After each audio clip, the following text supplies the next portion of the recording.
এই পর্যন্ত যাওয়া তো অনেক একটা কঠিন একটা বিষয়, কারণ এই কালিমা সহকারে মৃত্যু হওয়ার জন্য সাচ্চা পুখতা একটা বিশ্বাস ইমানের মালিকানার দরকার হয়।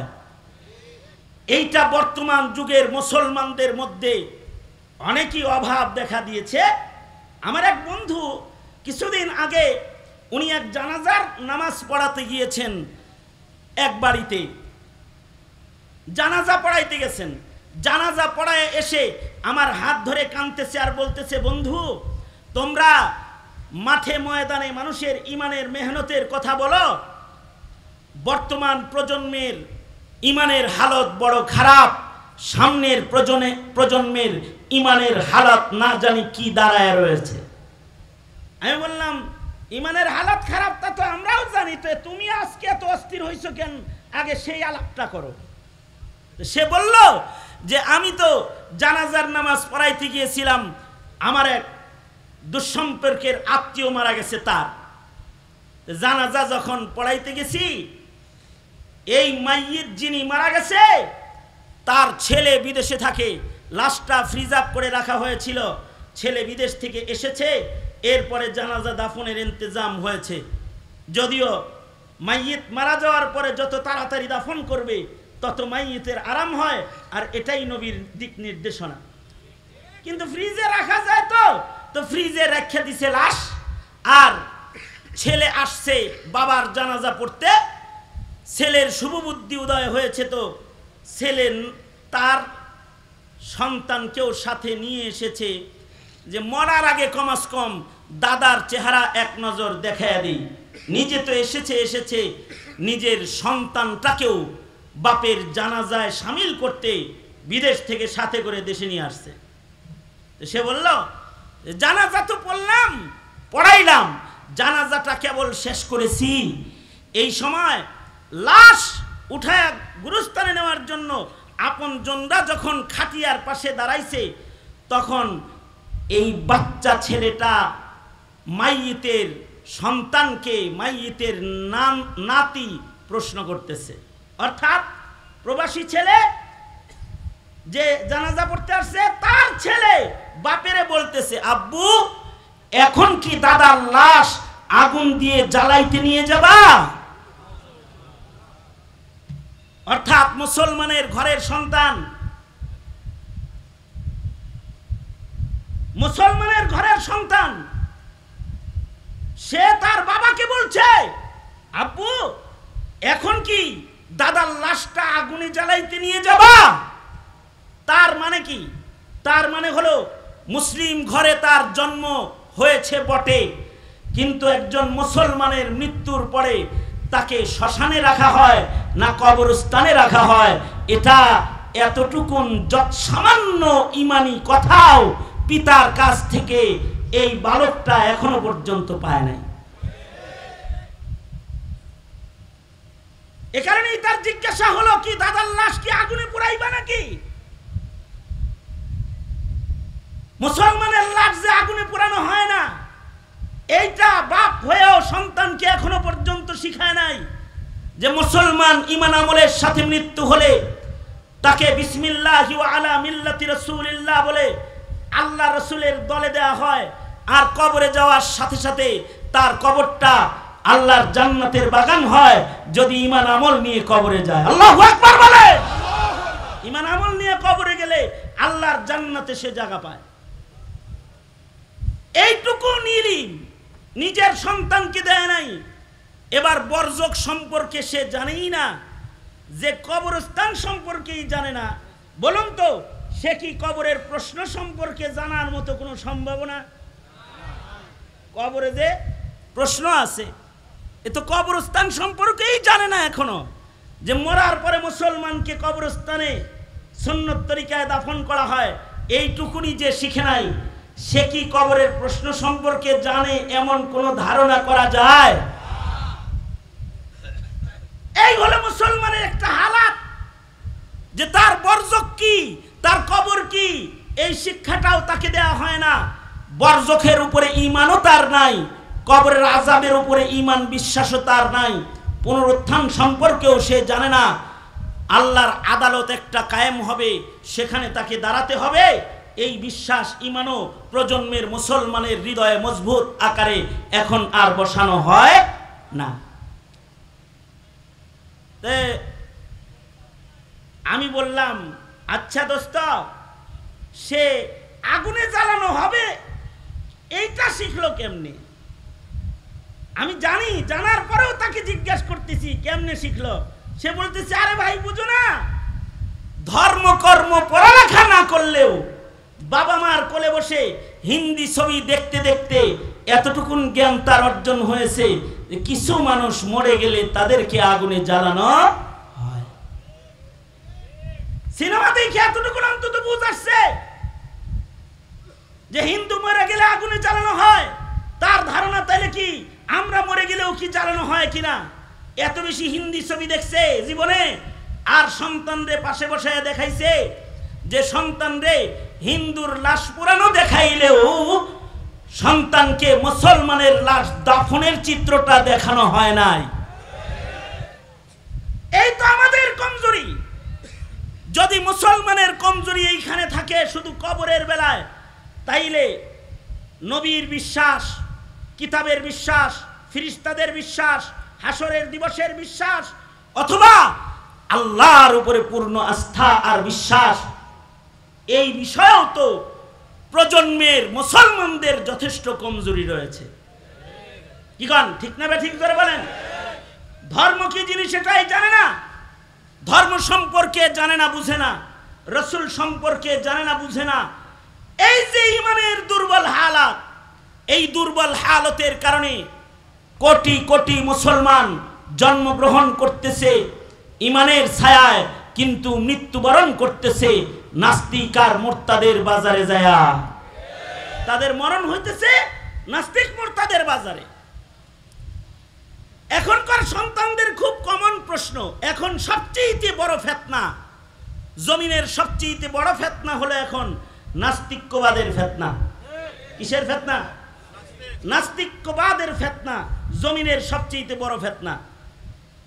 আপনার সন্তান স্কুলে যাওয়ার সাথে সাথে একদল নাস্তিক তার কানে বলতে থাকে ফেরেশতা নাই।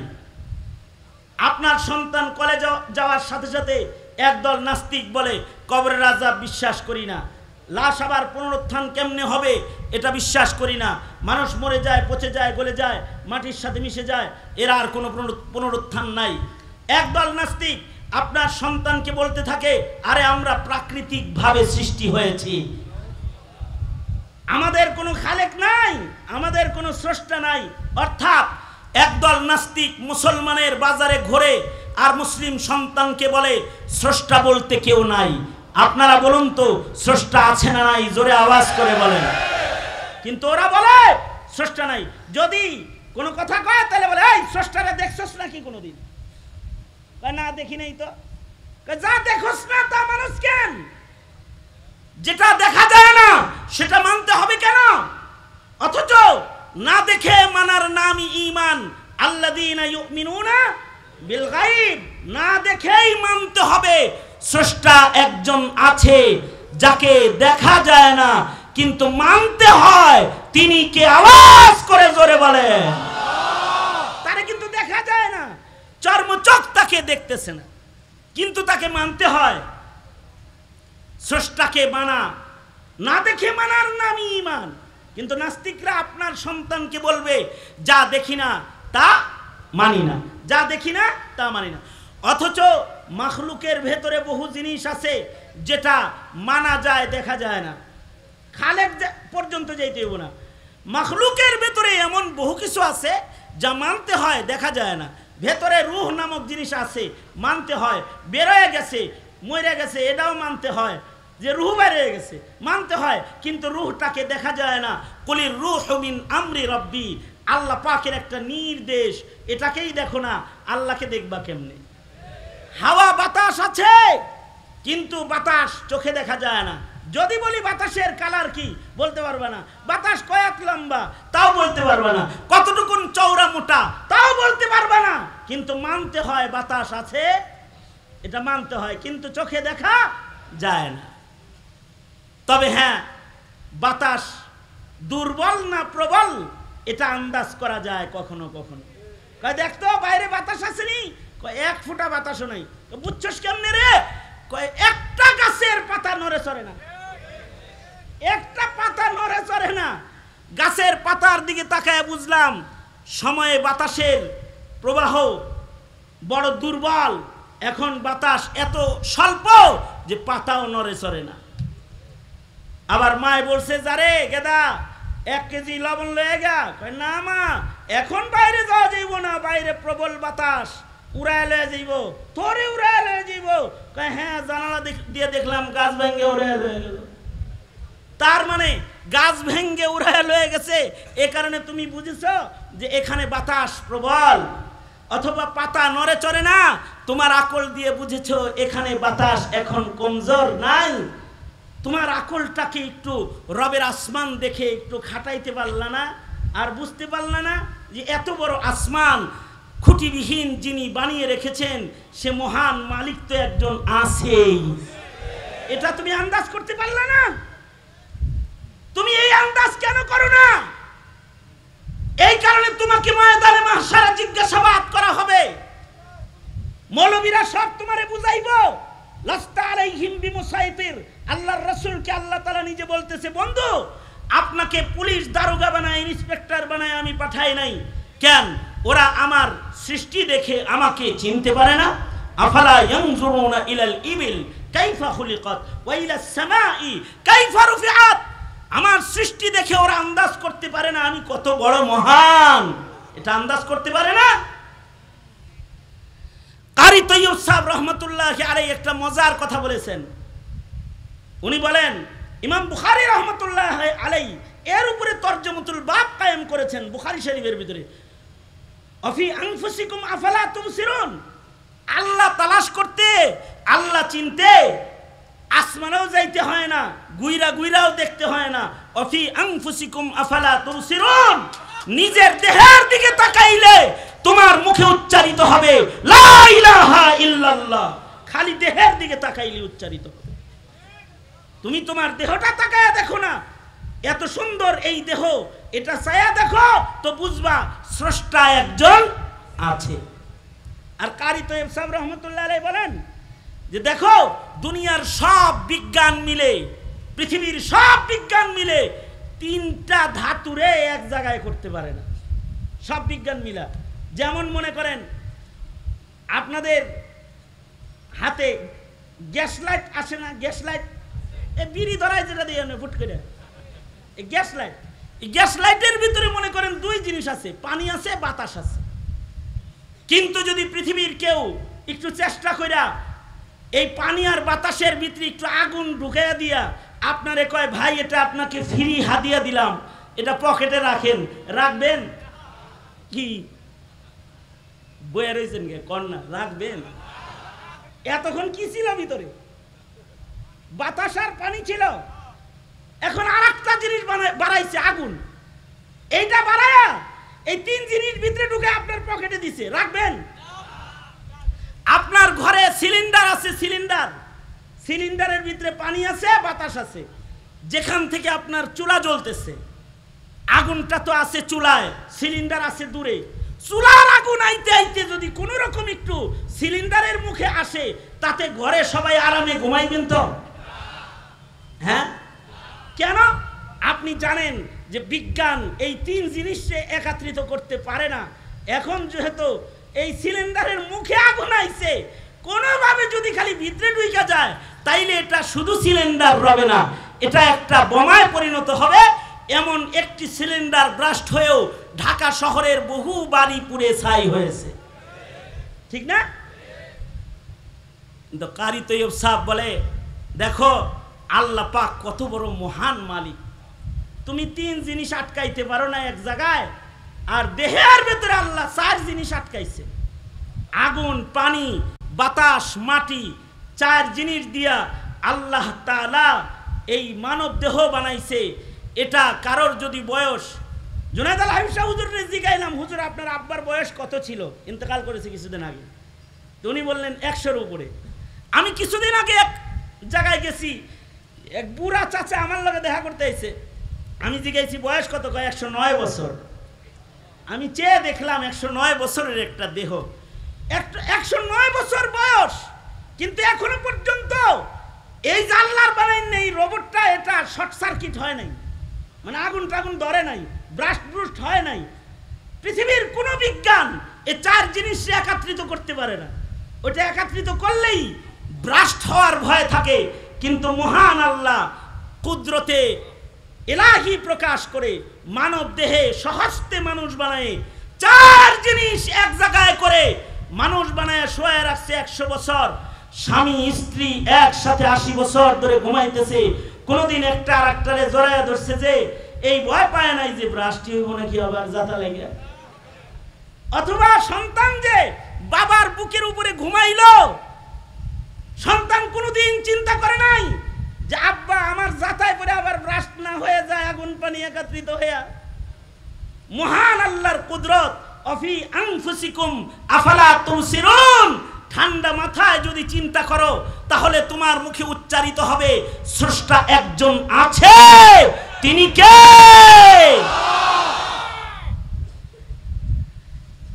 আমাদের বর্তমান সরকার আমাদের সন্তানদেরকে প্রাণীবিজ্ঞান পড়াইছে। প্রাণীবিজ্ঞান, এই প্রাণীবিজ্ঞান পড়াইতে যায় আমাদের সন্তানদের ঈমান নষ্ট করছে। ডারউইনের ভ্রান্ত মতবাদ পড়াইছে। ডারউইনের ভ্রান্ত মতবাদের দাবি কি? দাবি হলো মানুষ আস্তে একটা বান্দরের বাচ্চা। ডারউইনের ভ্রান্ত মতবাদের দাবি কি? আচ্ছা, আপনারা কি কেউ বান্দরের বাচ্চা? আমরা কেউ বান্দরের বাচ্চা? আমরা মানুষের বাচ্চা। আমাদের আদি পিতা হলেন বাবা আদম, ঠিক কিনা? জোরে আওয়াজ করে বলেন। আমরা আদমের আওলাদ, আদমের সন্তান, বান্দরের বাচ্চা আমরা না।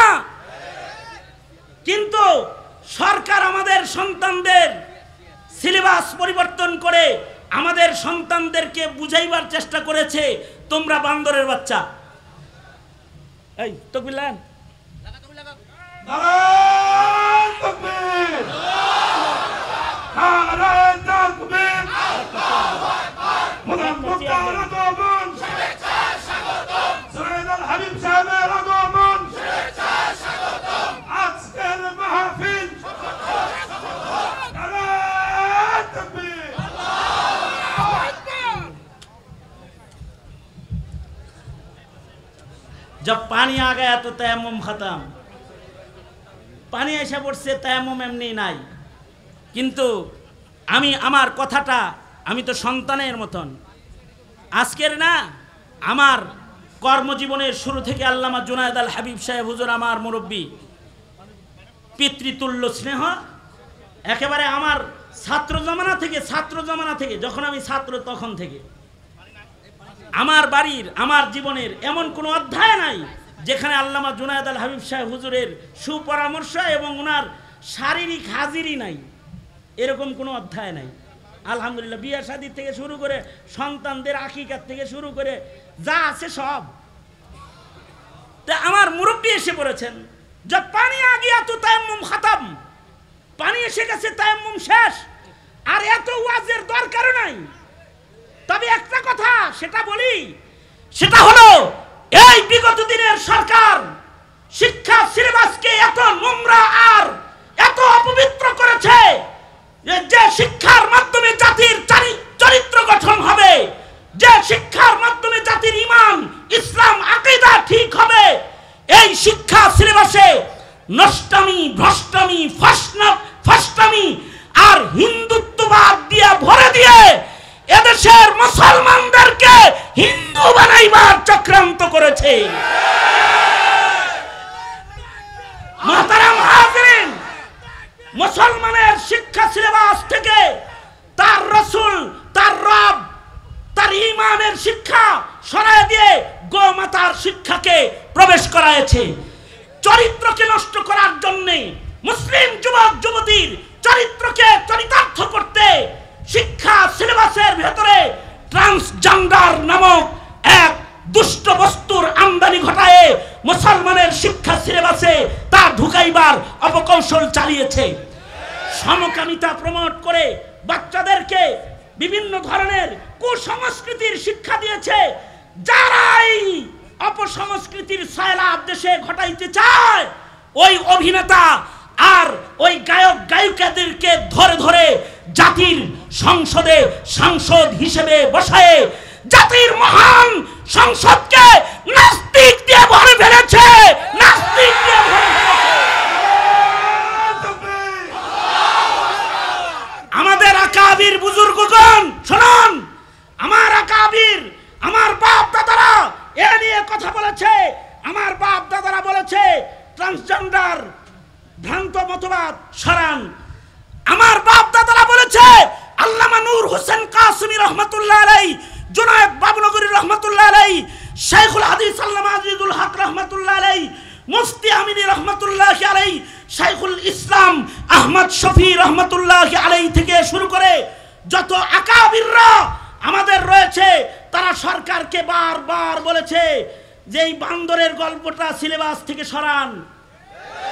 কিন্তু তারা বিজ্ঞান শিখাইতে গিয়ে আমাদের সন্তানের ওই ঈমান নষ্ট করেছে যে আমাদের সন্তানরা বলবে যে আমাদের স্রষ্টা বানানেওয়ালা হলেন আমাদের আল্লাহ। এই কথাটা যেন না বলে, নিজেরা যেন বানরের বাচ্চা মনে করে। এইটা সন্তানের হৃদয় স্থাপনের জন্য ডারউইনের ভ্রান্ত মতবাদকে সিলেবাসের ভেতরে দীর্ঘদিন প্রবেশ করায় রেখে জাতিকে ভ্রান্ত শিক্ষা দিয়েছে। ঠিক কিনা? জোরে আওয়াজ করে বলে। আমাদের আকাবিররাও এই প্রাণী বিজ্ঞানের উপরে কিতাব লিখেছে। এই কথাটাই আমার আলোচনার আজকের শেষ কথা। এই সরকারও আমাদের সন্তানদেরকে প্রাণী বিজ্ঞান শিখায়, আর আমাদের বাপ দাদারাও প্রাণী বিজ্ঞান পড়ায়ছে। আমাদের বাপ দাদারা প্রাণী বিজ্ঞানের উপরে মুস্তাকিল কিতাব লিখেছে, হায়াতুল হাইওয়ান, যার ভেতরে সকল প্রাণীর বৈশিষ্ট্য দিয়ে ভরা। হায়াতুল হাইওয়ান, এই হায়াতুল হাইওয়ান লিখেছে প্রাণী বিজ্ঞান শিখাইতে না, জাতিকে প্রাণীর হালত দেখায় আল্লাহ চিনাইতে। আল্লাহু আকবার, জোরে করে বলেন আল্লাহু আকবার। এই এই এই এই আপনারা এত মাতবার কে? এই এই আপনি এত মাতব্বর কে? এত কথা কন কে?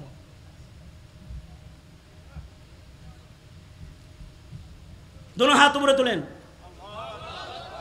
সোজা করেন। মাদ্রাসা থাক, এটার দরকার না নাই? দরকার আছে না নাই? দরকার আছে না নাই? মাদ্রাসার সাথে থাকা দরকার কিনা? আজকে